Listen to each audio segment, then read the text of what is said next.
मुंबई महानगरपालिका निवडणुकीत ठाकरे बंधूंची 23 डिसेंबरला टाळी वाजणार। मुंबई महानगरपालिकेच्या आगामी निवडणुकीसाठी शिवसेना आणि महाराष्ट्र नवनिर्माण सेना यांच्यात ऐतिहासिक युती होण्याचे संकेत मिळत आहेत। दोन्ही पक्षांमध्ये जागा वाटपाची चर्चा अंतिम टप्प्यात असून उद्धव ठाकरे यांच्या नेतृत्वाखालील शिवसेना 125 जागांवर तर राज ठाकरे यांची मनसे 90 जागांवर निवडणूक लढवण्याची दाट शक्यता आहे। सूत्रांनी दिलेल्या माहितीनुसार या युतीची अधिकृत घोषणा 23 डिसेंबर 2025 रोजी होण्याची शक्यता आहे। या दिवशी उद्धव ठाकरे आणि राज ठाकरे एकाच मंचावर येऊन मुंबईच्या मतदारांना साथ घालू शकतात। गेल्या 2 दशकापासून स्वतंत्र राजकारण करणाऱ्या या दोन भावांनी मुंबई आणि मराठी अस्मिता वाचवण्यासाठी एकत्र येण्याचा निर्णय घेतला आहे। उद्धव शिवसेनेकडे गेल्यावेळी जिंकलेल्या 84 जागा आहेत, त्या सर्व आपल्याकडेच राहाव्यात अशी मागणी त्यांची आहे। परंतु मनसे देखील काही मतदारसंघात मजबूत आहे, त्यामुळे मनसे या ऑफरवर तयार नाही।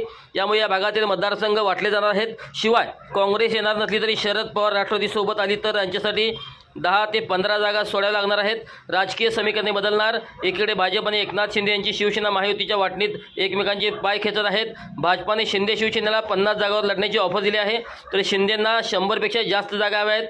भाजपा 130 ते 150 जागा लढवण्यावर ठाम आहे। यामुळे इकडे उद्धव ठाकरेंच्या शिवसेनेला 125 जागा सुटल्या तर शिंदेंच्या गोटात मोठी खळबळ उडणार आहे। मुंबई कोणाची आणि खरी शिवसेना कोणाची हे प्रश्न सोडवण्यासाठी आता मुंबई महापालिकेची निवडणूक उत्तरदायी ठरणार आहे।